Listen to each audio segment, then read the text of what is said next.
What's going on, YouTube? We're back at it for another video, and today we're talking about the Back for Blood February update. A lot of changes with this one and a lot for the better.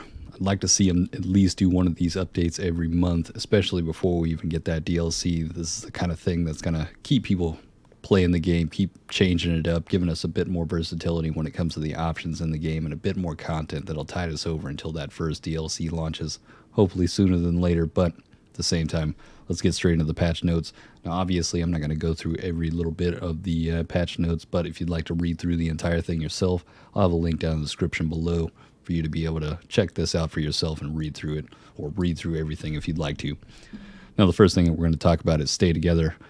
Ungrouped players can now vote to stay together at the end of a run, whereas they'd otherwise be split up. What this means is, say you get to that finale in Act 1, you're about to push into Act 2, but we all know it's not going to transition immediately over into Act 2. A lot of times you'd just all be sent back to Fort Hope. Now, if you're playing with randoms, you got some solid randoms, have had it more than a few times, you could party up, or in that last little window moment before you hit that ready up, you could try and go through, get them into your party, and then all come back to Fort Hope. But instead, now we have that mechanic to where we can vote to stay together and possibly just push us over into Fort Hope, and then we could push into Act 2 as a party. Just having that option is going to help a lot of people, especially in those moments when you find those solid teammates and you want to stick together and then run through that next act. Good way to make some friends.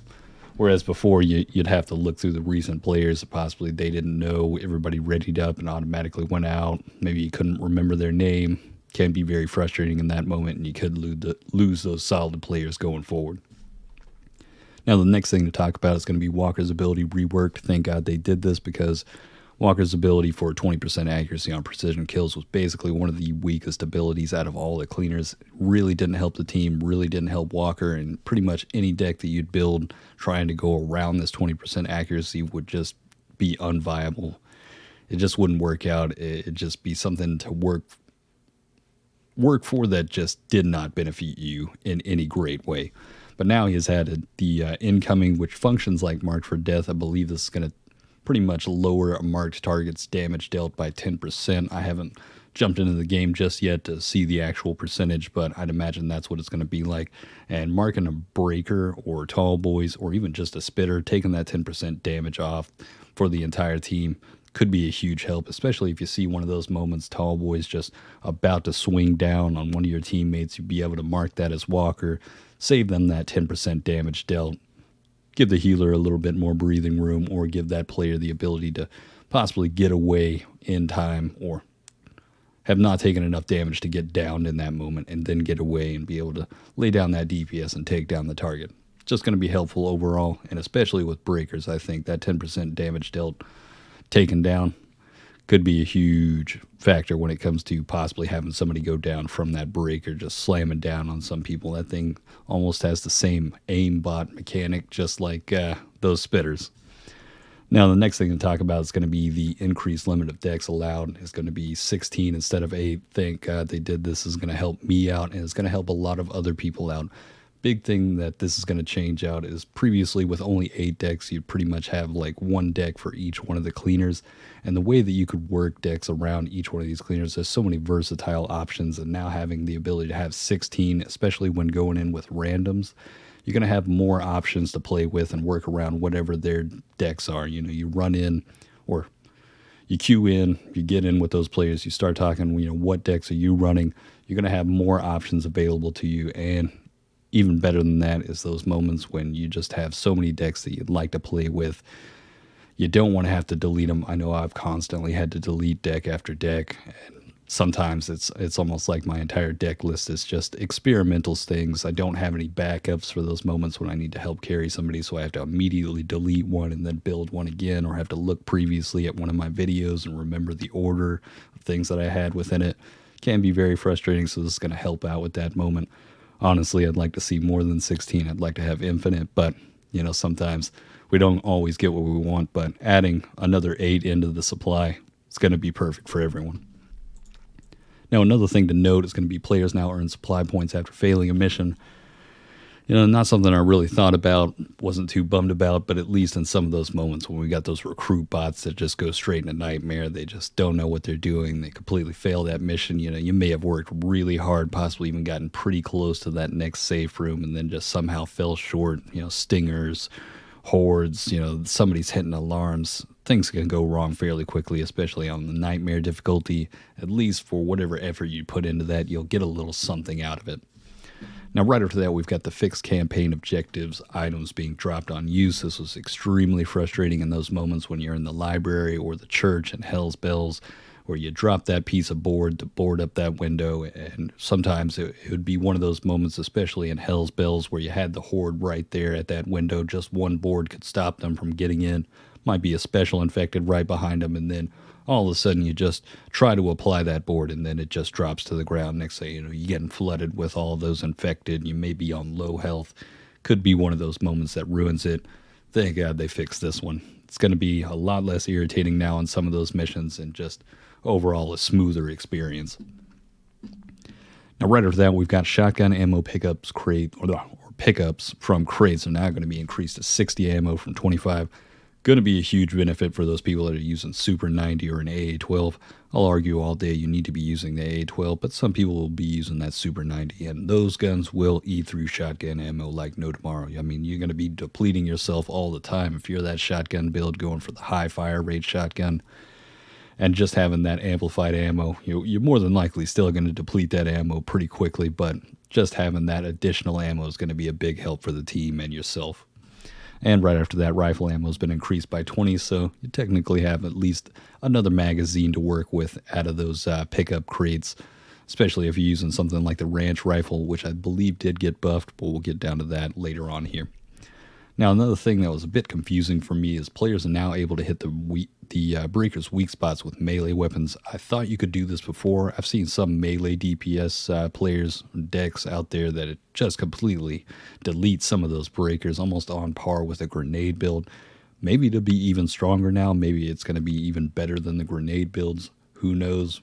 Melee may be the one thing that just completely deletes some of those breakers as long as you have stuns with you. Could be something that just is a huge buff to melee right here. I'll have to test this out later on. Now, right after that, we're getting into the card updates. Now, this is one of the big ones right here that I really see this card becoming a lot more useful. Before, it was evasive action. Now it's defensive maneuver. Before, when we got an attack over 15 damage, we got some type of mobility boost, movement speed boost. It just wasn't a huge benefit to you, especially if you're getting hit by a stinger or a tall boy. Stinger's automatically going to slow you down, and they've just got aimbot with those spits, so it didn't matter. You're always going to take that damage in that moment, and you just wouldn't be able to get away with that movement increase. And at the same time, if you have one of those tall boys, or if you had the moment where that tall boy's on you, as soon as they hit you, before even 3 seconds is up, they're going to hit you again. And I think that is what this is meant to be a change for. This is going to make it a whole lot more viable, especially in those moments when you're getting hit by a stinger or that tall boy, especially the tall boy, having that 25% damage resistance within that 3 seconds.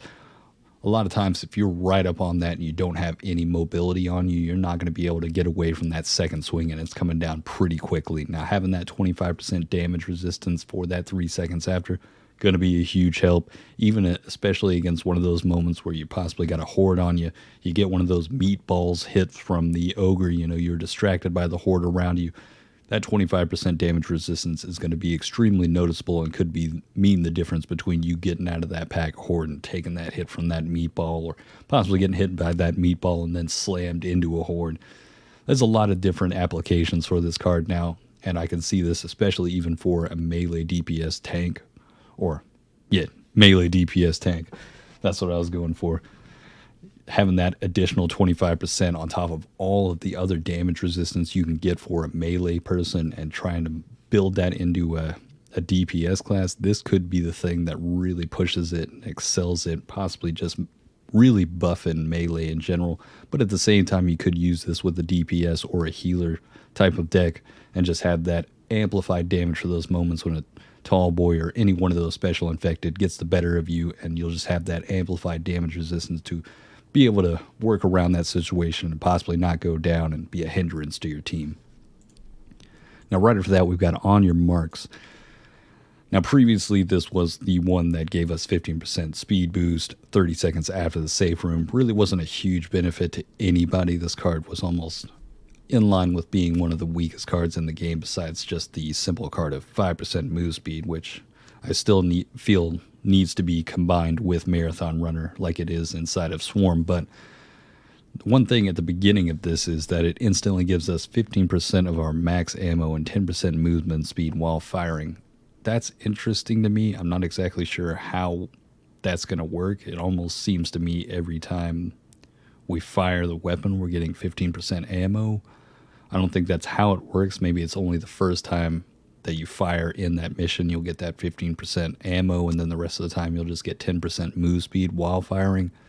Not exactly sure on that one, but one interesting thing that they also added was 25% reload and 25% weapon swap speed for 30 seconds on a horde being triggered. So even if somebody hits one of those alarm doors, you can have that increased reload speed, which will help you out with something like the Scar, or if you don't have much reload speed, especially if you're a sniper and you've got the forget the name of it, but the card that gives infinite ammo for the secondary. This could be a huge help for you in those moments when somebody just accidentally hits one of those alarms.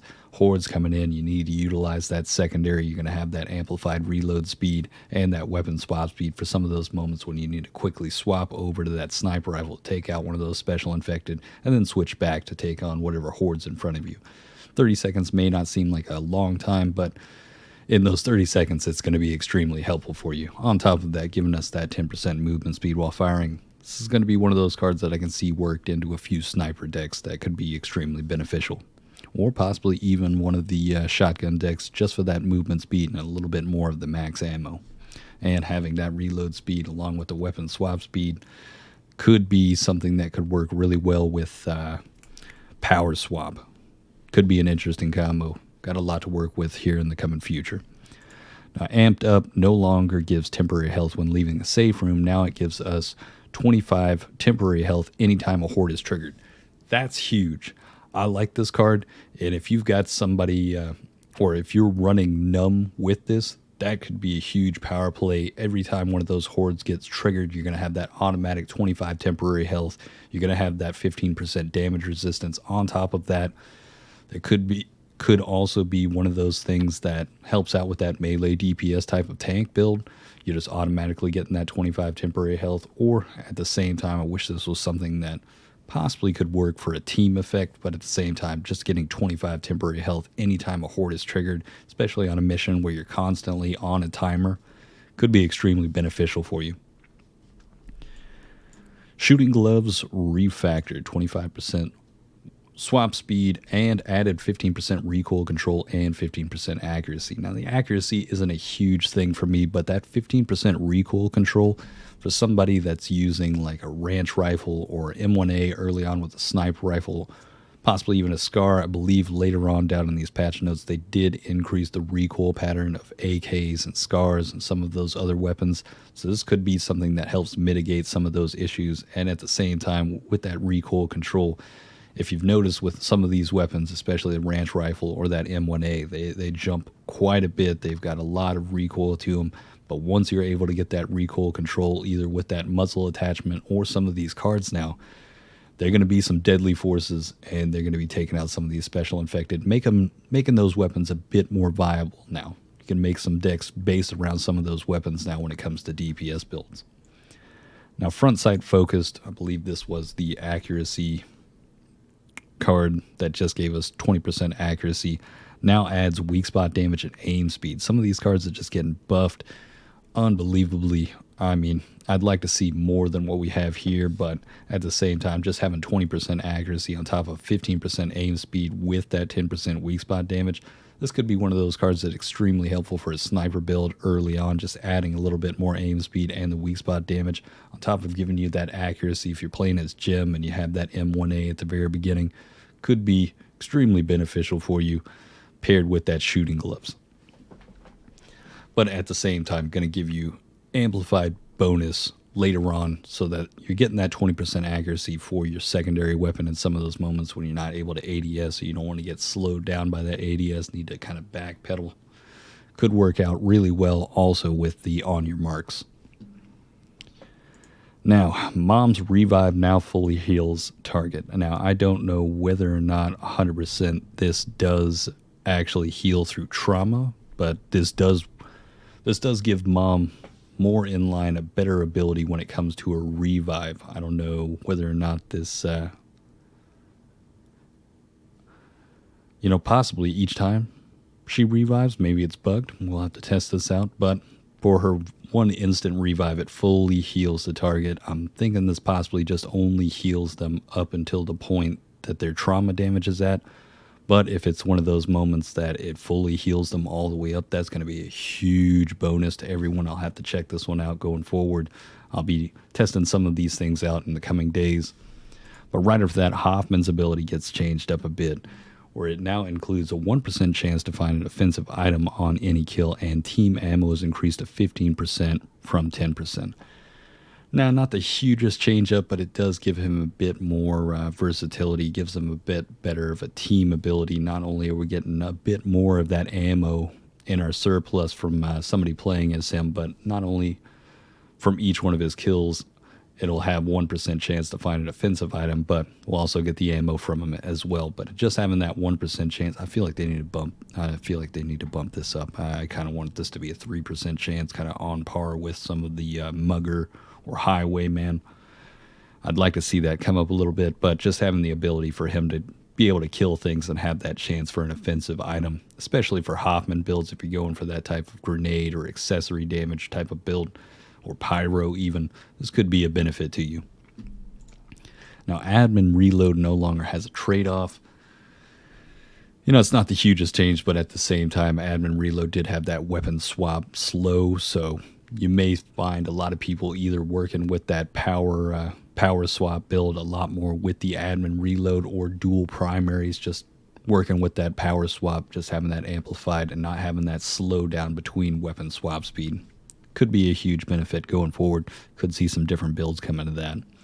Now, ammo for all adds stats 1% team damage.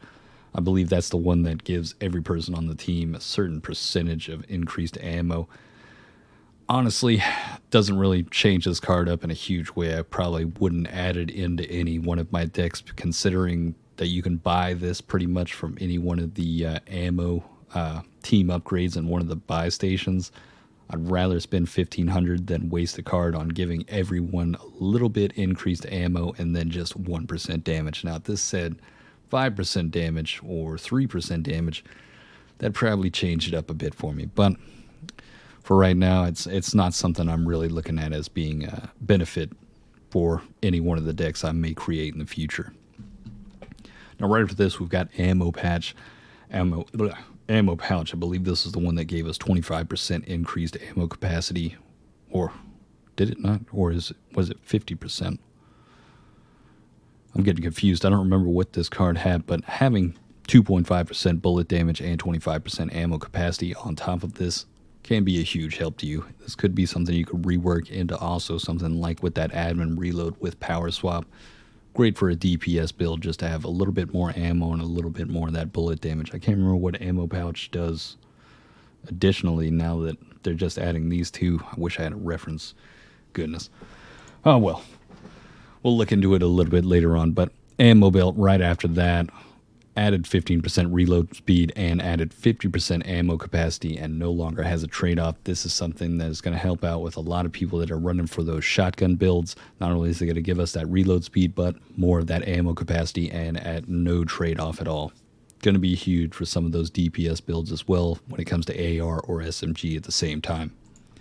Now, right after that, Grenade Pouch, we've added 25% weapon swap speed, increases offensive slot by 1. I believe it always increased weapon slot by 1, but now adding that 25% weapon swap speed gives it a little bit more of an advantage to any one of those decks that you may be building out, especially if you're working on something that is just that grenade damage build. If you're going for that end portion of Act 2,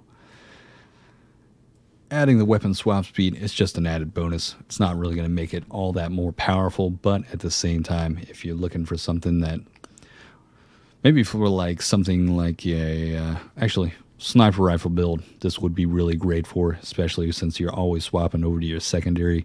This one increase to offensive slot, you'll have those 2 pipe bombs for those moments when you can't really take on everything that's coming at you. When it comes to the common infected horde, you'll be able to throw that off, distract the horde, and then still be able to focus in on the special infected. Now, you're going to see a trend here with double grenade pouch, utility belt clip, and shoulder bag. Each one of these increasing not only the offensive slot by 2, you'll also get the increased support slot and the quick slot by 2. Each one of these used to take off 10% damage. Now they'll only be hindering us by slowing us by 5% on the movement speed. It's going to change some things up. Obviously, you really don't want to take away from the movement speed. I'd honestly rather have the 10% damage off when it came to the quick slot and the support slot. Doesn't really hurt us too much when it comes to the grenades itself, since we just amplified those damage with some of those grenade builds. But at the same time, if you're somebody that's trying to have more than a few pipe bombs on you, that 10% damage down isn't really going to affect any type of DPS build that you have, especially if you're a sniper. But I'd rather go with that grenade pouch if I was going for a sniper build, just so I could have that 1 increase slot and the 25% swap speed. Because you really don't want to start slowing yourself down. 5% can be a lot, but you can mitigate this with any one of those stock attachments that increases your mobility or movement speed by 5%, and so on and so forth. And I believe it's 10% by the time you get to the golden one. So that's one thing you could work around with this, especially since there aren't too many of the attachments for some of these weapons that would increase your weapon by 10% damage. So this could be a big change for some people, but it's not something I really see changing up a whole lot when it comes to utilizing some of these support or slot items for any one of the slots that you have for offensive or quick slot or support. But it could help with the healer or possibly somebody that is going for a support build to not have that decrease in damage and still be able to put out at least whatever that rarity of the weapon is at maximum damage in that moment, and not just be that person that's barely hitting people with something like a BB gun. Now, mandatory PT, stamina reduced by 10% from 15%, and stamina regen plus by 10%. Still another one of those cards I'm not really looking into. Hellfire now has decreased movement speed by 3, or decreased movement speed to 3% from 5%. It's kind of pretty much putting it in line with cross trainers, in my opinion. You're still going to notice that 3% increase to speed, but at the same time, we utilize Hellfire specifically for that movement speed while firing. It's still going to be a huge benefit to you. It's just going to be a little bit less on the side of movement speed outside of firing. You'll still have that increase to speed while firing from this, as long as you have that other attachment from the muzzle that's going to also further increase your movement speed while firing. Stamina now gives a flat 10 stamina instead of 10%. Kind of irritating. Wish they didn't really change that. But it's more than likely not going to change up more than a few cards. I'd probably say now giving just 10 stamina instead of 10%. We might see this card just kind of get thrown off to the side. Not something you really want to use considering it's only 10 stamina. Not really a huge buff. And to have just one card adding only 10 stamina instead of 10%. Not something you necessarily want inside of your deck. Now, compound interest updated to affect the entire team, reduced to 5% from 10%. This may be a huge buff, actually, considering this is going to be a whole team effect. Every person's going to get that 5% increase. And if you're still stacking up, or you may end up getting more money out of this, considering each person's going to have that 5% instead of just one person having that 10%. Now, at the same time, you kind of want to even out your cash by the end of that just to make sure that you're getting more than that 10%. But technically, you'd have a 20% increase from this all across the board for each teammate. You may see a lot more people running this card now. This definitely does make it a higher value, especially when it comes to the economy between each save room. Now, Battle Lust. This is interesting, especially for melee players. Now benefits from healing efficiency. This is something that could possibly be worked into possibly giving healers the ability to have some type of hybrid melee build. Not only at the same time can they kind of chop away at hordes, just add a little bit of damage in there, but utilize that healing efficiency to not only maintain their own life. You could start seeing melee builds kind of Off to the side, it gives a better option for a melee build to kind of hold down doorways, especially in those moments with possibly running Vanguard. Having that healing efficiency from Battle Lust could maintain the life of somebody that is a healer, still be able to maintain a strong healing efficiency with this, or as a strong healer, and then give somebody the option to be a support class instead of a melee class in this type of way. I don't know. It's something I need to work with coming in the future. We'll have to test this out, but that's very interesting to see healing efficiency affect Battle Lust, giving us those 2 health. So if we add, well, there's a couple of changes to this other cards we'll have to talk about in the coming future. But Face Your Fears now has that range increase, and some of those moments where you felt like with the shotgun, or if you're trying to utilize this with a shotgun in that build, this may help out a little bit more. I'm not exactly sure if it's going to be that big of an increase. I'm not sure if how many people you're going to see really utilizing this that much more when it comes to shotgun builds, but I believe that's why they've increased it by 0.5 meters. Not something I really see being utilized in a lot of decks, though. Now, with Utility Scavenger, Barbed Wire. It's supposed to say Razor Wire. Now, I know somebody down in the comments on a previous video said something about me constantly calling it Barbed Wire. Apparently, I'm not the only one. All right? It's Barbed Wire to me. It's what I think of whenever I think of Razor Wire, but apparently somebody at the company thinks the same way. Now properly gets highlighted with the card instead of Offensive Scavenger. I wish Utility and Offensive Scavenger would both highlight them, but I guess that makes sense for a change. Now, Stimulant's duration increased to 60 seconds from 30 seconds. Makes it a bit more viable, especially if you're going for that painkiller type of healer build. I could see this being integrated into that, giving us a bit more benefit from that side of things. Or at the same time, you possibly could work this into a DPS build to just give you that added reload speed, weapon swap speed.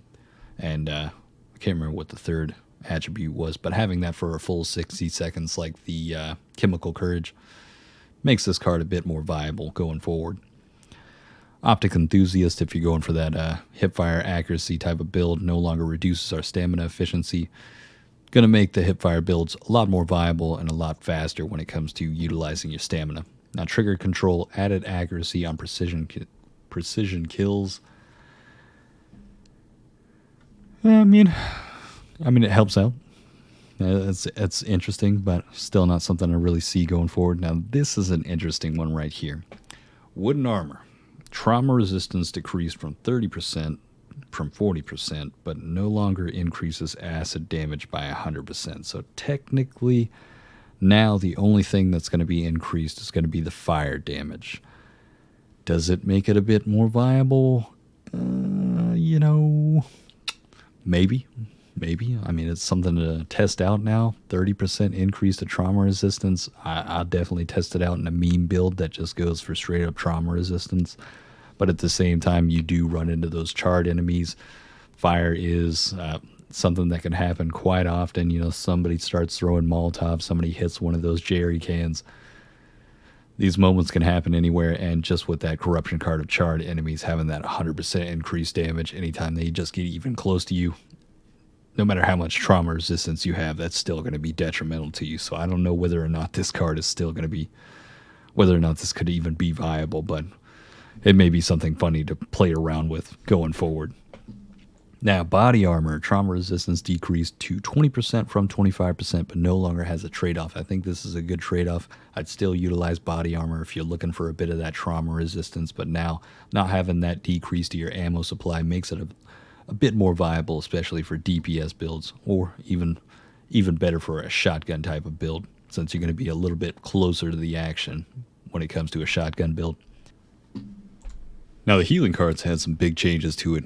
Specifically, we'll start off with Antibiotic Ointment, increasing healing efficiency by 5%, but now also gives an additional 10 temporary health to targets anytime you heal them with an item or an ability. Now, that means that Doc's ability is going to also give that 10 temporary health on top of that. So if some people are using that numb card, you may see some more people utilizing that with some of these healing decks that could be utilizing Antibiotic Ointment on top of the other card that's also going to give us 25 health every time we get that Horde triggered. Numb's going to be a bit more viable in a lot of different decks, but this as well, even if people aren't running the numb card inside of their deck is still going to be a huge benefit. It really does increase the effectiveness of antibiotic ointment by not only that 5% healing efficiency, but just adding that 10 temporary health to every time they're healing them, even with just Doc's ability if you've run out of those support accessories. Now, right after that, we've got EMT Bag, which does get a little bit of a buff by 10% to the healing efficiency and no longer reduces our stamina efficiency, so we won't have to mitigate that issue when it comes to stamina for any type of healer. We'll have a bit more mobility and a bit more of the ability to kind of utilize that stamina to get away from some of those dangerous spots or rush over to somebody that needs some healing that may be going down pretty soon. Now, the reason they increased EMT Bag is because, in my personal opinion, they completely destroyed Field Surgeon. Now, anytime you use any accessory, the target heals 3 trauma, it sounds like a good thing, but at the same time, in practice, just taking out one card from your healing deck that could be doing something more, not always is just 3 trauma taken off from people going to be that huge a difference, especially since Medical Professional is still going to be utilized with some of those revive builds to take off that 15 temporary or that 15 trauma damage anytime you heal them with that medical kit or with that defib unit. So in my personal opinion, I never really used Field Surgeon before, especially because it just took off that 50% use speed, and now it seems a little bit more viable, but at the same time, I'll have to test it out. I don't know whether or not this is going to be something that really does kind of buff the healing of trauma itself, but at the same time, we do have Medical Expert that changed as well. If you kind of combine these, that's an additional 4 trauma taken off, and if you have the upgraded support items, you'll also be able to get that additional trauma damage taken off from med kits on top of the Medical Professional. This could be something that stacks quite well, but Medical Expert, in my opinion, did get a little bit of a buff. Added 15% team healing efficiency. Not exactly something you're looking for with a healer, but that additional 50% use speed or revive speed is something you want to look for, and just having the ability to have any medical accessory get that 1 trauma damage off does kind of make Medical Expert a little bit more viable. But 15% team healing efficiency, I don't really think that's going to be a huge help to the entire team. 15%, maybe a little bit more from some of those bandages or some of those pain pills. But at the same time, a lot of times you want the healer to be doing the healing, since they'll have that maximized healing efficiency, and that 15% is only going to come in handy in some of those moments when somebody has pain pills on them. They can't drop them immediately. They're in some danger. It may be a benefit in some of those moments, but we'll have to see in the coming future while testing some of this out. Now, Fanny Pack actually gets a pretty decent buff with this, just adding 15% trauma resistance on top of already having that 1 increased support slot. I generally did put this inside of my revive build for a healer.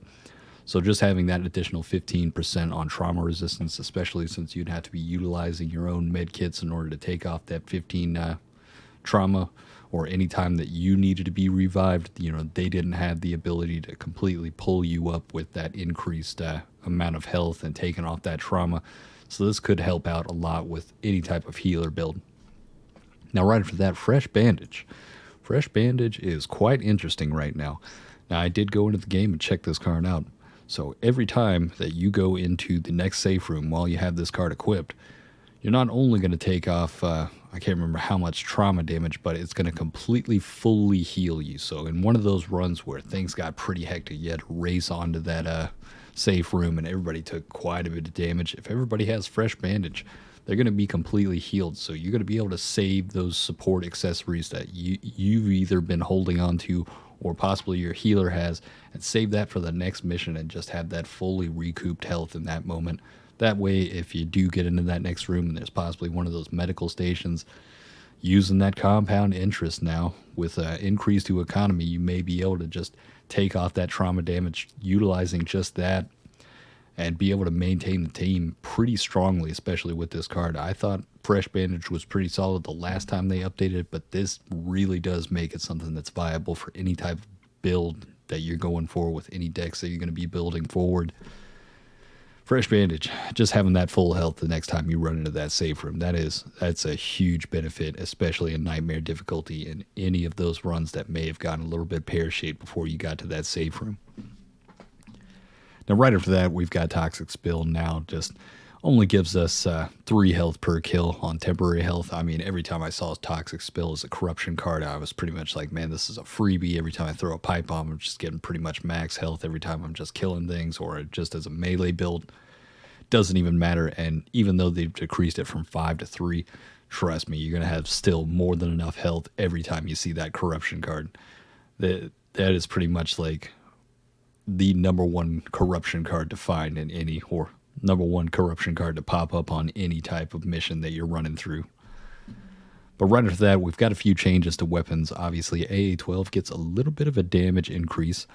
AK-47 is going to be hindered a little bit. The accuracy, you're definitely going to want recoil control if you're using that AK. If you're playing as Carly and utilizing that AK in the beginning, you might want to throw on a card that gives you a bit of recoil control, or just drop it for something altogether, because they have increased the spread by a pretty significant amount. This could make it pretty hard to control, but at the same time, they did decrease the damage by a little bit. Probably not going to hinder the weapon when it comes to damage, but when it comes down to ADS spread, that may bring it down a notch, and you may want to put this weapon down until you find a recoil attachment or have some recoil control cards when it comes to that weapon. Now, Barrett did get a little bit of a damage nerf. Still going to be a banger, trust me. It's still going to be deleting things. Any type of sniper build still going to have more than enough damage with this weapon, trust me. Still going to be that one-shotter when it comes to certain special infected. Belgian gets a little bit of a reload speed increase to time, or decrease to the amount of time it takes to reload it, but it also takes a little bit of a damage nerf. Belgian's still going to be powerful, much like the Barrett. Desert Eagle weapon damage is also decreased a bit. Not really going to hurt it all that much. But M4 got a little bit of a buff by 1% damage and increased the size from 25 to 30. Definitely makes it a bit more of a viable AR in my opinion. M16 reduced burst delay to 2 from 0.25. Don't know how fast that actually makes it between that, but it also got a little bit of buff when it comes to the damage as well. M16 was definitely highly viable for me and for any AR build, in my opinion, that's going for DPS. It's extremely accurate, it's fast firing, and now it's a little bit even faster firing when it comes to that burst delay. And top it off, we've got a little bit more damage with that. M1A does get a recoil reduction by a small amount. We'll have to test this out later. This may help it out a lot. This may make it to be one of those weapons where you possibly only need that little bit of 15% recoil control to make this a bit more viable early on. If you're playing this gym, you're working on that sniper build, could be something to work with. M249, already love this weapon. LMG is perfect. I can't describe how much I love that M249, but it did get a little bit of a damage increase, makes it a bit more viable for some of those LMG builds you may have out there. Check out that dual LMG build video that we had previously. Now M9's getting a little bit of a damage increase as well. M9 burst, reduced the burst amount and increased the damage. Seems like they did try to increase some of the pistol's damages compared to the Tech 9. I believe the Tech 9 did get a damage nerf because it was an overpowered sidearm. Everybody wanted that Tech 9, obviously. It's got the nice size magazine. It's got the nice damage to it. Easy to control and perfect for crowd control at the same time. But MP5 gets a little bit of a fire rate increase and damage increase. Makes it a bit more viable. I personally really enjoyed the MP5, especially if I was playing as a healer build. Really accurate, fast firing, easy to clear things, decent reload time at the same point. But now having a little bit more damage and a little increased fire rate, could be that much more deadly. Phoenix, much like the Barrett, also gets a little bit of a damage decrease, but still going to be slapping those special infected. Trust me, it's still going to be a damage dealer. Now, Ranch Rifle, always loved this one for an AR build. Has a little bit of a damage increase. Going to be extremely viable still. May not be the largest increase to damage, but that 1.5% could mean the difference between you really kind of noticing as you upgrade all the way up to that purple rarity how well this thing can perform. Perfect for any type of AR build, and even better for some of those power swap builds that we may be kind of decking out here coming in the future. RPK, hate it. Don't even touch that LMG. Recoil control on it's terrible. Magazine size isn't that great. Slow firing. Boring weapon, in my opinion. They need to buff that thing to make it anything viable, in my opinion. Now, Scar Scar's taking a huge hit when it comes to ADS spread. It was already something that was a bit wonky when it came to the iron sights, but now it's probably going to be throwing off the shots of a lot of people that utilize the Scar. Reload speed time got increased. I already thought the reload speed time on the Scar was too long, especially for how low the magazine count was, even if you had the increase of magazine size. And then they decreased the damage on it.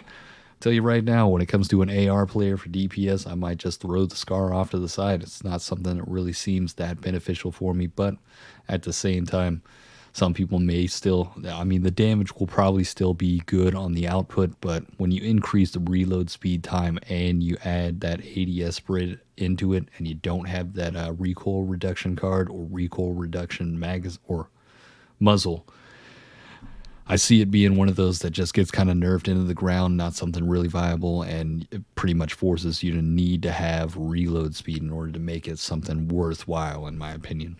Super 90 does get a bit more damage to it, and it was something that felt a little underwhelming compared to the AA12, but I still feel like the AA12 is going to dominate over this thing, even if it does have that small increase of damage. Just not something that reload speed is going to work out the best with. But at the same time, I can't remember. It's possible that the Super 90 has a faster fire rate when you have that reload speed on top of it. I can't remember, considering those other pump shotguns and the sniper rifle bolt actions. They were getting that increase to rate of fire when it came to reload speed. Super 90 might get that, might be a faster firing, and maybe this damage increase makes it a bit more viable. Something we'll have to test out in the coming future. TAC 14 got a little bit of a damage nerf. Still going to be slapping them like the Barrett or the Phoenix. Trust me, that weapon is just going to be overkill when it comes to shotgun builds. Love it.